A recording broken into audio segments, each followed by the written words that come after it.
You're listening to the Nightlight Radio Network. This is Dr. Zohara Hieronimus, co-host of 21st Century Radio.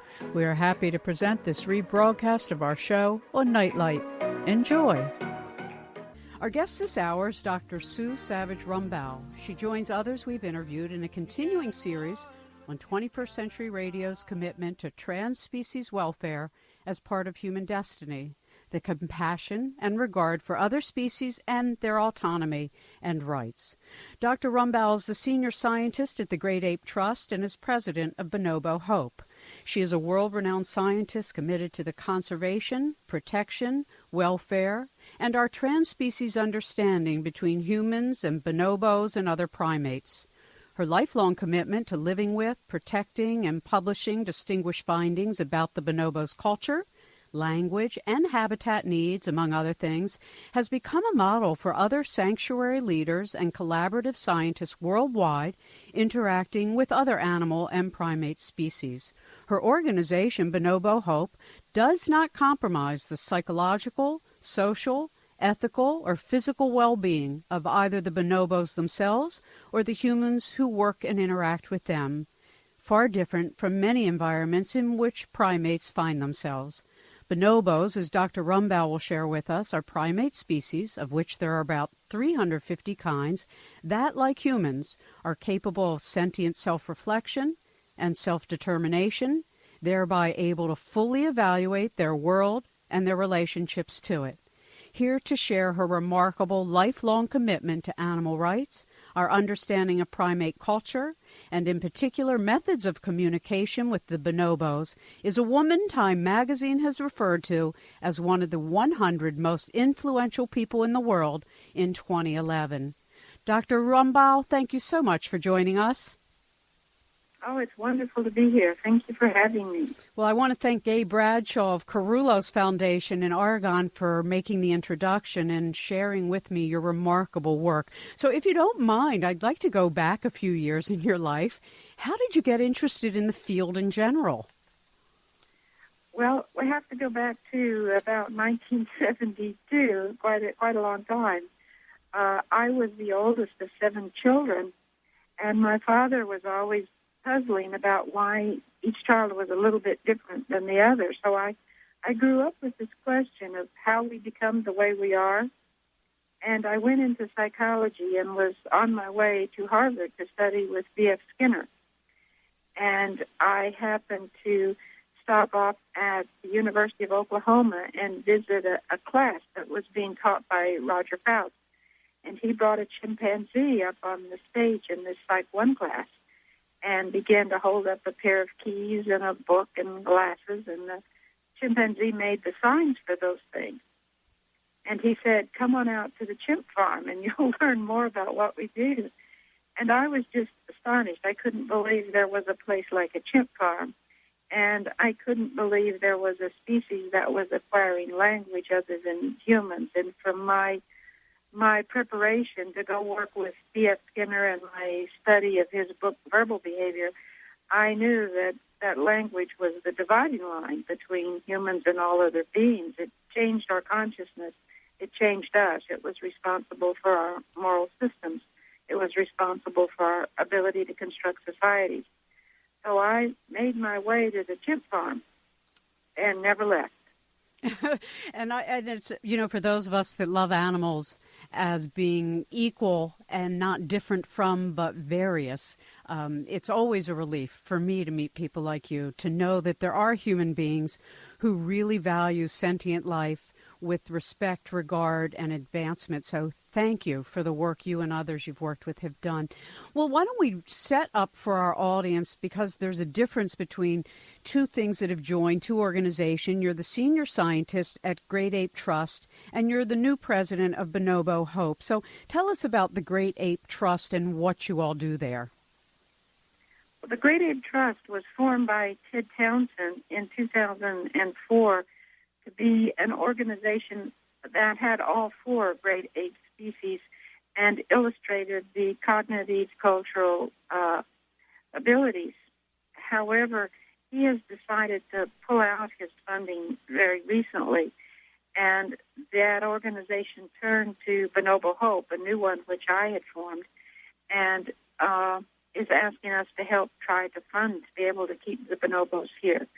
So we've just been doing that since about a week before Christmas, and we're having an uphill battle, but we hope we will be able to keep this unique family of bonobos together and to continue the research trajectory that really began with them in 1975 with the importation of Matata, the matriarch, from the Congo for the purpose of determining if bonobos were really chimpanzees or if they were a unique and distinct species.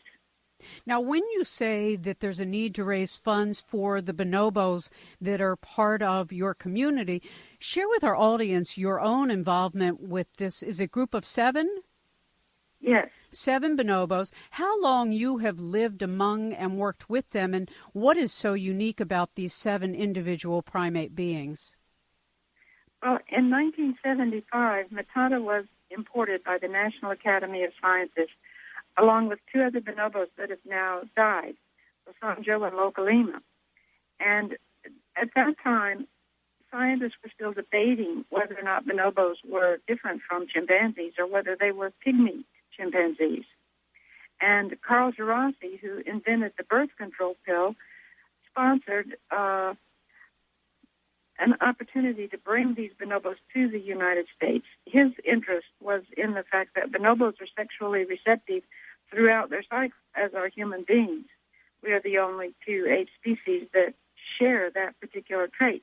We also share many, many other traits. And I happened to have a postdoc at the Yerke Center at that time and had previously studied chimpanzees at the Chimp Farm and was given the opportunity to be the first behavioral scientist in captivity to really compare bonobos and chimpanzees. And since that time, Matata has resided with me in one way or another, and she has produced offspring, and their offspring have produced offspring. And we now have 7 bonobos that are all related to one another. So during these 2 decades of rearing and living with and communicating and sharing life with these 7 bonobos, you and they have developed a method of communication, which is, I guess, what brought you to Time Magazine and the world's attention and why people go, Des Moines, Idaho? How is it possible that this is going on in the middle of Idaho? Well, it's actually Iowa, Des Moines, Iowa. But they do go, Des Moines, Iowa. How is this possible? Even in Iowa. So it wasn't in Idaho after all. It was Iowa. Thank you. So what brought me here? Yes, please. Well, I actually started out at the University of Oklahoma with Washoe, the first chimpanzee to have sort of cracked the boundary between humans and animals. And at that time, there was a huge controversy about whether or not what Washoe had was really language, or was it rote, memorized behavior, or was it just being able, when she saw something, to ring a bell and make a sign. So when she looked at glasses or a key, could she make the sign for that? That's different than being able to know that that sign or symbol stands for the thing. So it was a long philosophical debate between psychologists from many different persuasions that ran from 1972, when the Gardeners first published, up until, I guess you would say, the publication of Kanzi as one of the most 100 influential animals in the world, with a big picture of Kanzi in Time magazine. When people finally accepted that what was happening here and in this group couldn't be explained by any traditional psychological paradigm, something really was going on. These beings were changing. They were using language to make the world a representational place, to convey information to each other about the past, about the future, and about how they thought people should be, people should act. And this puts them in the domain of humanity in a way that other beings had never previously existed. Right. So through your work and your dedication and their relationship with you, sentient life of the bonobos became really apparent. And for those who maybe aren't interested in behavioral psychology and these kinds of things, it was, as you're pointing out, a radical development that has now changed, I guess, the way we have to view all animal cultures eventually, that there is consciousness and that there is method, there's practice, there's taught behavior between the generations and species and interspecies or transspecies communication, as you've seen with these bonobos. So describe for our audience what a typical day in your life among the bonobos is like. I always find that it's in the more normal things that people come close to things they're not familiar with. Well, I'm here 24 hours a day at this point, keeping them happy and healthy. And we talk to each other constantly. Both I speak English and they speak a kind of bonobo, which I'm learning to understand, but I'm not very proficient at it even after all this time. And I can say that it's a constantly humiliating, a nice humiliating experience, but it's humiliating in that they understand my English far, far better than I understand either their attempts to emulate my English or their communications with one another. But I can certainly hear them say things like, come on in, bring it over here, do it right now, we'll have it later. Most of their expressions are phrases like that, and I can understand those quite well. But when I can't understand something, we have a printed symbol system, which we refer to as lexigrams, but it's just symbols on a board, on an electronic board or a paper keyboard. And if they're not getting through to me with their vocalization, they'll gesture and I'll come over, and they'll point to what they are interested in on the keyboard, either to tell me something that's happened or to tell me what they would like to eat or to tell me where it is they would like to go. Well, when you, I went online, and I want to tell our audience, when they go to www.bonobohope.org, and then it might take them to the Great Ape Trust in it, you show these lexicons and these lexigrams, and what I was curious about is, for instance, orange juice is represented by a star and yes by a big fat Y, while no looks like an hourglass, meaning, they wouldn't be pictograms that I would think to represent necessarily these words. So how were these pictogram symbols selected, and how do the bonobos know this language of lexigrams? Well, that goes back to the debate between psychologists. Initially, we didn't want them to look like the item.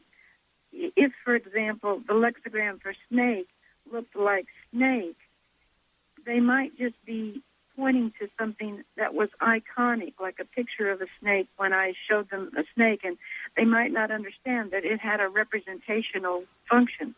So that's why they were chosen to be quite different. Mm-hmm. For example, the spelling, S-N-A-K-E, doesn't look like a real snake, no. But yet it's something that we use. And the word snake doesn't have a sound. It's not onomatopoeia in any way. So part of the original debate was, can they use something that actually represents a real thing in the world but has no iconic or onomatopoeic relationship to that thing that would bring it up in the mind? Right, like the lexigram for you looks like a green space being. There's so many really interesting things. So describe for us how you went about and how the bonobos went about learning these, because from what I understand, they have a vocabulary of about 400 words, which is comparable to a 2.5-year-old human. Do they seem to understand that by using those symbols, they can communicate with you in a way that they can't when you fail to understand? I mean, that's sort of what you said to us a little earlier. Yes, they definitely do. And they also can sometimes pick up English spelling because they see English words around a lot on containers, like they know how Coke is spelled. They know M&M. They know the lexigram for M&M, and they know, the two symbols, M&M. Mm-hmm. And I was going to say earlier, just tonight, I was walking past Kanzi's little area as he was going to sleep, and Kanzi is older now, and we have to really watch his diet so he doesn't eat too much food. And we had just been given from a local food bank lots of oranges, and he was really, really wanting them tonight.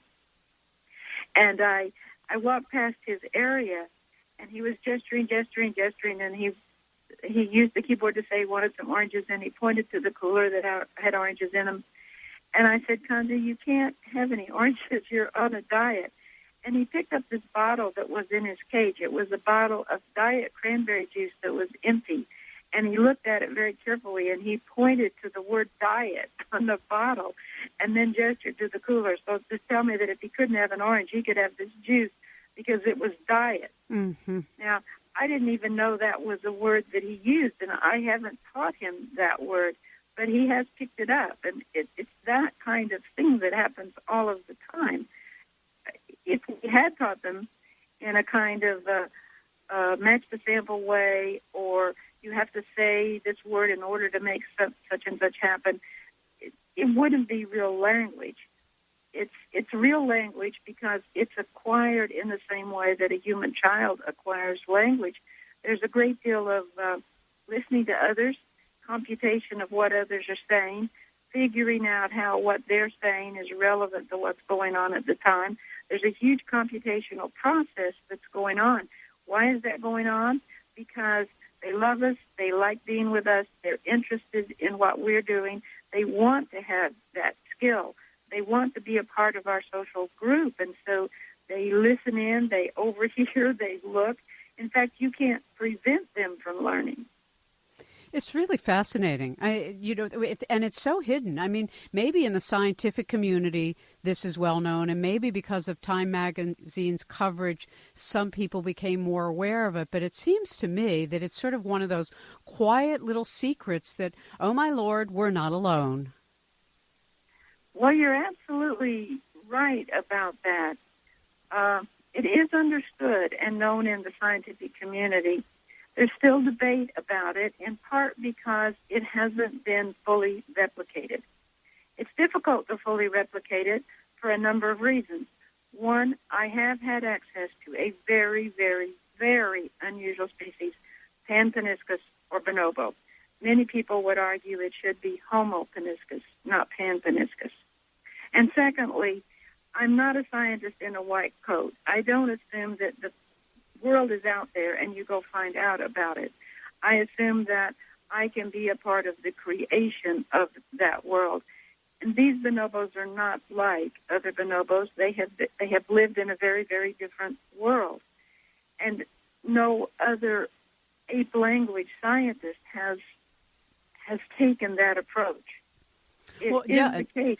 Go ahead, I'm sorry. No, I was just going to say that when you look at the videos on your websites and the Great Ape Trust website, you see one of the bonobos making a fire and having roasted marshmallow, and that there is a real sense of belonging to you and you to them, so that you aren't really separate, even though you're different species. There isn't really a separation of love, understanding, compassion, regard, and so no wonder you and the results of your work are different than other situations. That's absolutely the case. But you see, as a scientist, initially you weren't supposed to feel that way about your subjects. Mm-hmm. You were criticized if you did. Mm-hmm. You were thought to be not objective. So many people didn't want to risk their career by doing that. Right, also, by loving what they were studying. Yes, mm-hmm. Yes.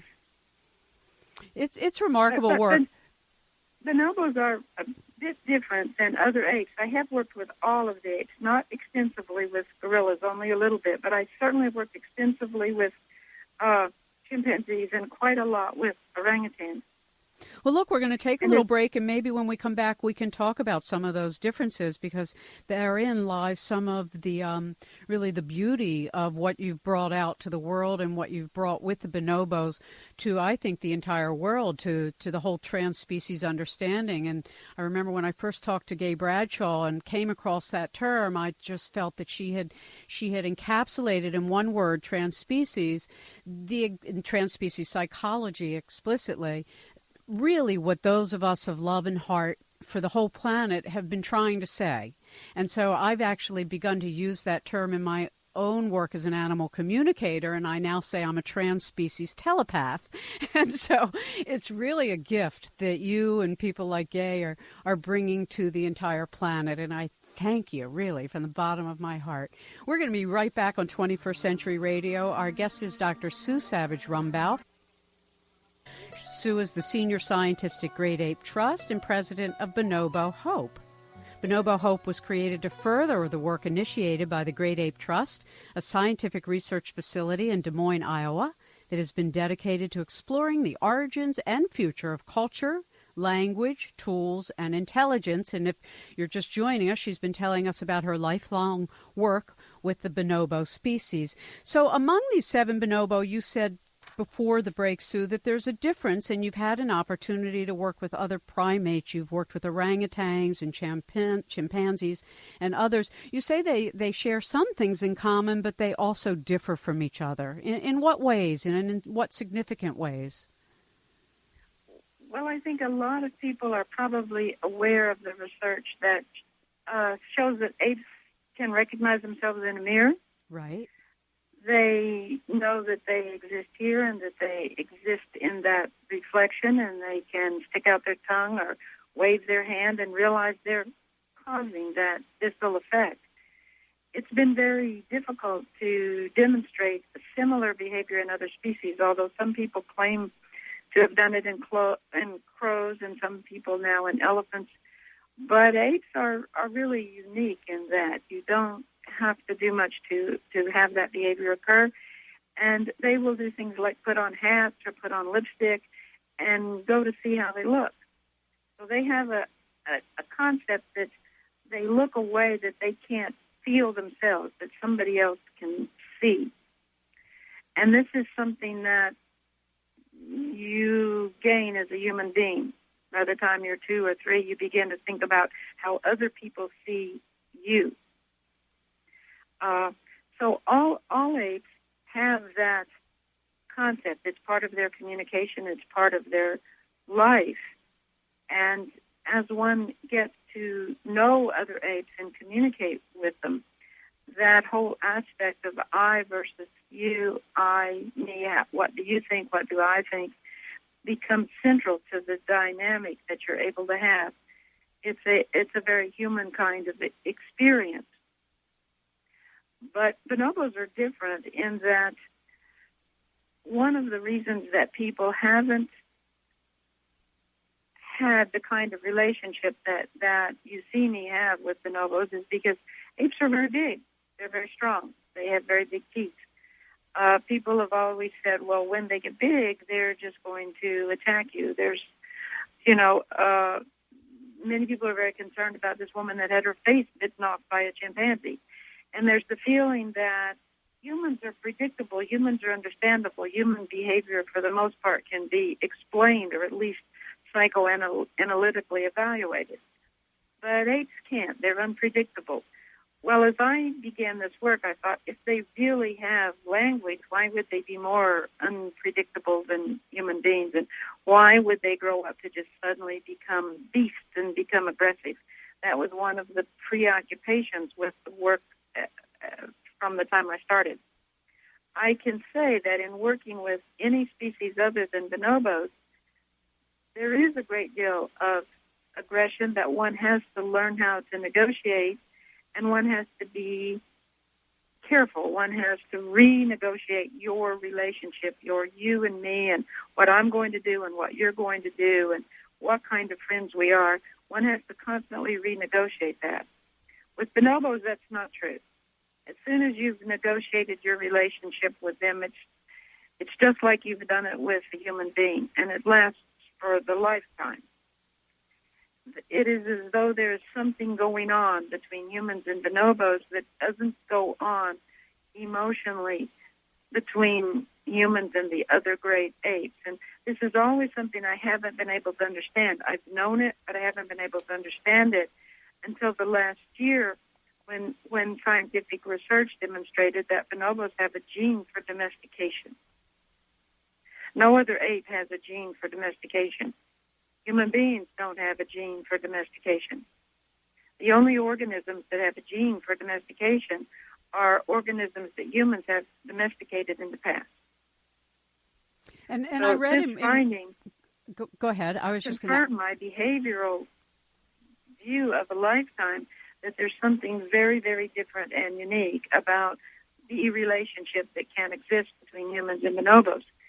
And strangely enough, the legends in the Congo, we don't know, of course, if they're true, but the legends in the Congo are that bonobos and humans used to live in the forest side by side as brothers, and we only went our separate ways when humans invented fire, and bonobos liked fire. They could make fire, but they didn't want to keep theirs going. They always let theirs go out. That's why it's fascinating that Kanzi likes to make fire, but he does let his fires go out. It was funny, I was going to interrupt you to just ask about that very thing of the Congo mythologies, because in Rwanda, where the Great Ape Trust is operating and where other bonobos are and other primates are, that was one of the things, I suppose, that has helped the whole Rwandan culture in their effort to preserve these primates. So there is a very particular shift. You mentioned that the founder of originally of this work that with the bonobos has withdrawn his funding, hence you came forward and have gone forward since Christmas to raise funds from the global community. So talk to us about what it costs to manage this kind of facility for the 7 bonobos that live with you and you with them, and what will happen if the funds aren't forthcoming? Well, we're certainly doing our best to take the costs down. We're getting food donated. We've already got lots of contractors offering to help us with pro bono services. I think I'll be able to take the budget from $1.4 million per year down to somewhere around $300,000, $350,000, which is a much more reasonable figure. So we hope to raise funds from people within Des Moines. We already have some local volunteers, and we've also had volunteers from as far away as Canada and Israel coming to help us out, because now the need is understood. So I'm very optimistic that we'll be able to move forward and that we'll have, I actually think, much more interaction with the Des Moines community and much more freedom to convey the message of who we are, what we can learn, and why it is important for this particular group of bonobos to continue than was the case in the past. That's lovely. I mean, that's just wonderful. You know, sometimes change in leadership is frightening in the beginning and then really opens a door for new creative thinking. And as a person who works in the nonprofit sector a lot, bringing a budget down from $1.4 million to 300-some thousand is a remarkable accomplishment just off the top. So it shows, I think it's a demonstration that when we care about things, we don't have to give up. We have to alter our approach. So when you look at their recent life and your life, I mean, I imagine this transition has been pretty challenging. How do they react to these kinds of shifts when they recognize that maybe the people around them feel concerned?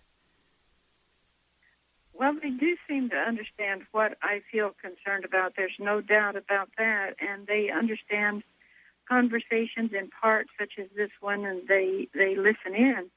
So therefore, I have to be confident in my projections and convey to them a sense of happiness about the future. And I think that I've done that successfully so far. One of the ways I'm able to actually reduce the cost is because I love them so much and can be here 24 hours a day. I myself don't cost very much money. I don't have to pay myself as much as I was paid before, and I don't have to have really a large staff because I have a very good relationship. So I may spend just more time cleaning and feeding and moving things around than I previously spent preparing for science or publications. But eventually I will be back at the opportunity to do that. But they love to have me full-time taking care of them. So that's really been a good thing, and I've been able to find that I can do in a few hours sometimes things that, it might have taken 4 people a day to do. Sure. It's because they cooperate with me, and I have a high degree of efficiency. Mm-hmm.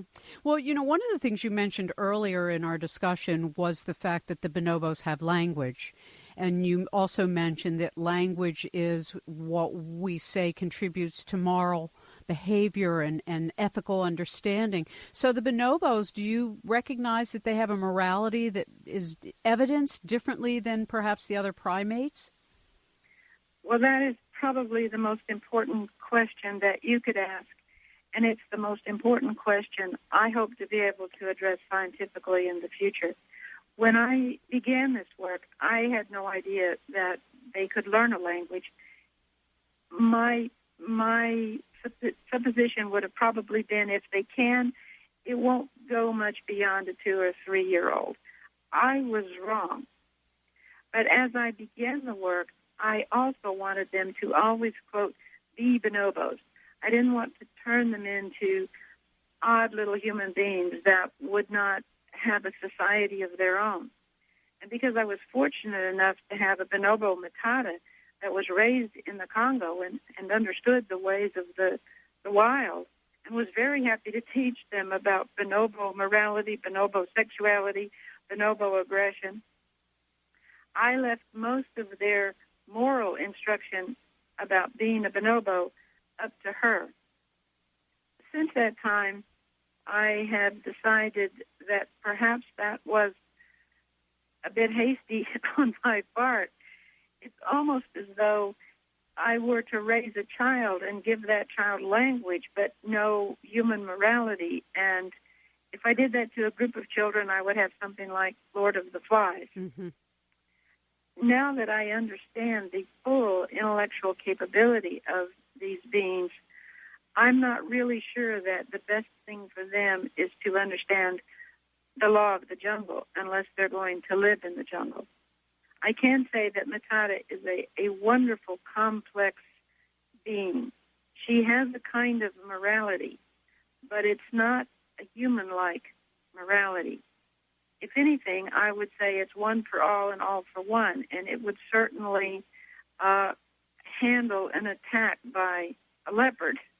But it lacks the kind of self-individuality and reflection that characterizes human society. Mm-hmm. I believe that Matata has a kind of a language that I think we will begin to uncover more in the future.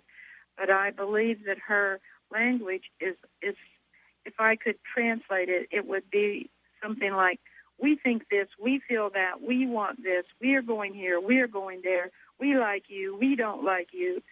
Matata lacks a differentiation between herself and the offspring that she's raised without human input that is absent. She doesn't have the kind of reflection that Kanzi, Panbanisha, Inyota, and Tico already have. They have embedded in their consciousness the distinction between I and me. That is also between you and me, but every human being has an I and a me. We have a bifurcation of consciousness. We can ask ourselves, why did I do that? Or who is the I that did that? And I am convinced that this is the onset of human morality. It is at the very basis of our ability to form human kinds of societies and hold ourselves and other people responsible for the actions which we generate.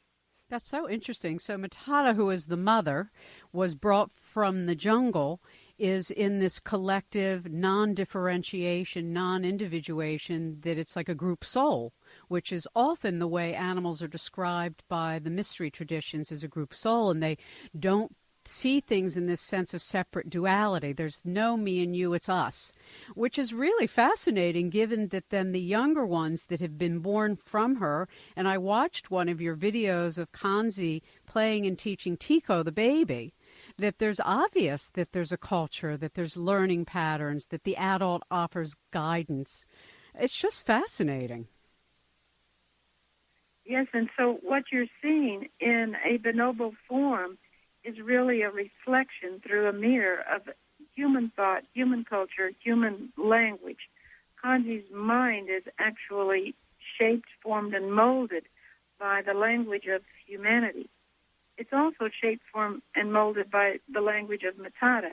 And Kanzi is truly bicultural.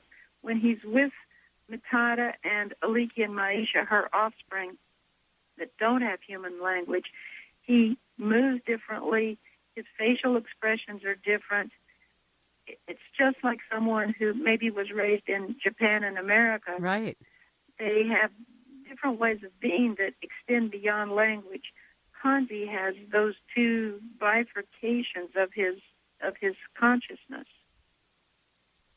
It's just fascinating. Well, look, we're going to take our last break of the hour, and when we come back, we'll look at some of the other, discoveries you've made, as well as the changes that your work with the bonobos have made in you. One of the things I'm always so mindful of is that oftentimes the scientific community thinks they're doing something to something outside themselves, when in fact the greatest change that I think comes from any of the work we do in the world is within ourselves. We'll be right back. If you've just joined us, I'm Dr. Zohara Hieronimus. Dr. Sue Savage-Rumbaugh is our guest. A really great scientist who understands love, has everything to do with learning. She is the senior scientist at Great Ape Trust there in Des Moines, Iowa. So we don't have a lot of time left, and I said before the break that I was really curious how your life and love and living and caring for and learning with the bonobo has changed you. Well, it's changed me in profound ways. I think that the human species, unless you have an opportunity to interact with our closest living relatives, bonobos or other apes, you feel alone. You don't have a sense of really what you are. You feel totally disconnected from the other beings on the planet. I think that's one of the reasons that people seek out pets like dogs and cats. But still, people seek more. That's why there's the SETI project. That's why we're interested in, is there another planet like Earth out there? We want to feel that we are not alone. And the closest living relatives actually are the living apes.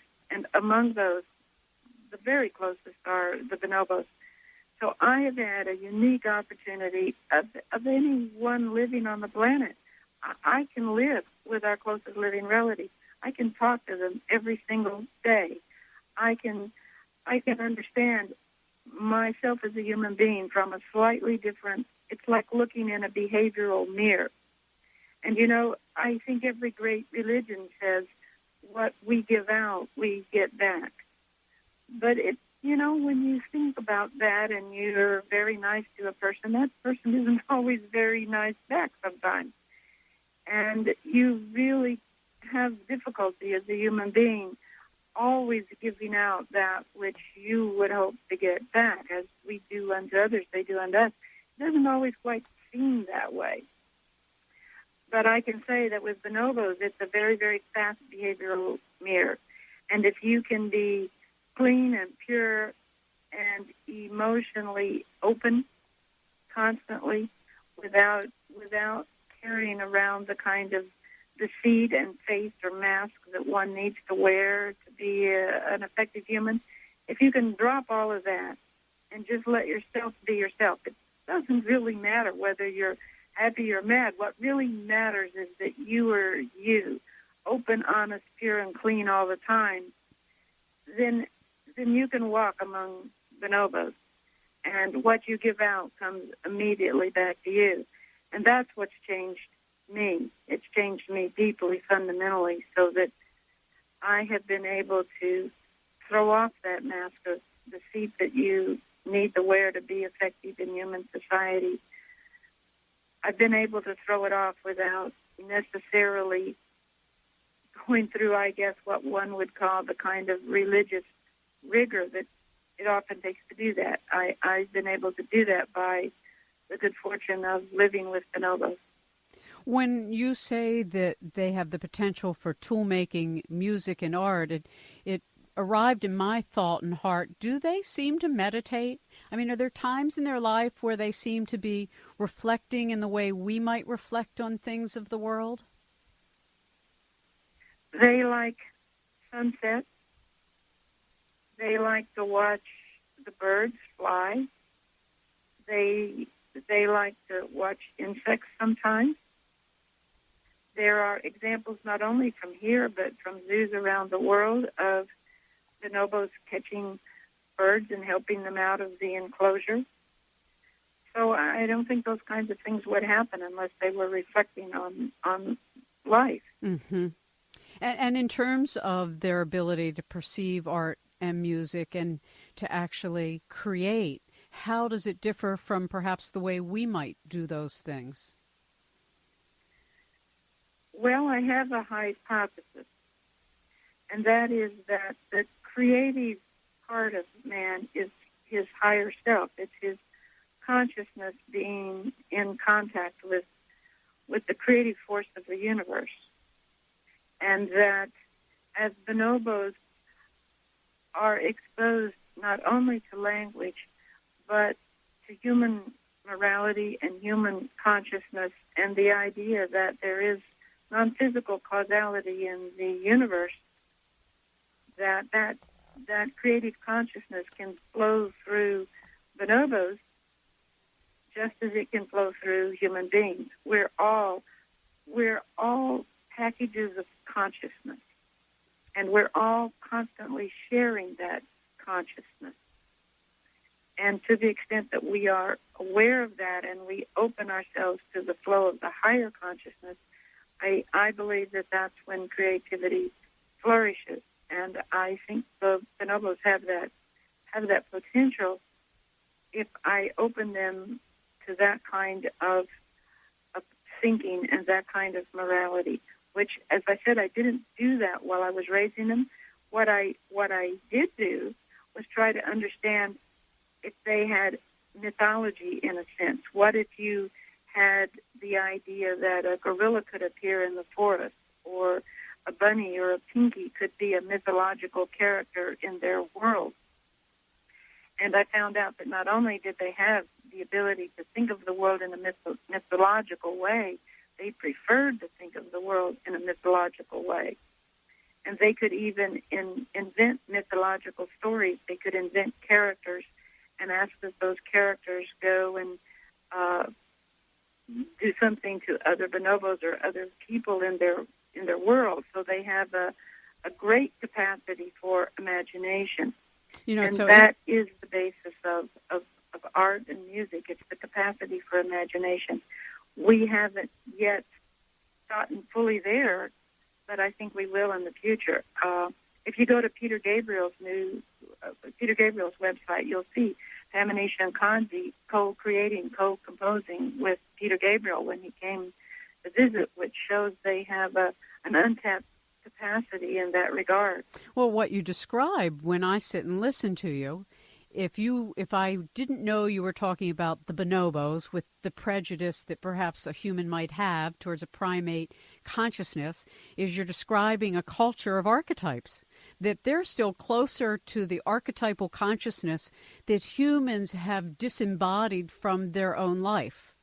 And so the mythology is actually a more whole form of perception and collaboration between all species. So it actually sounds like the bonobos have a lot to teach us about things that we've lost that hopefully we're capable of retrieving within ourselves when we don't experience life in this duality, that we do see that the myth is the expression of something everybody is part of. I do feel that way.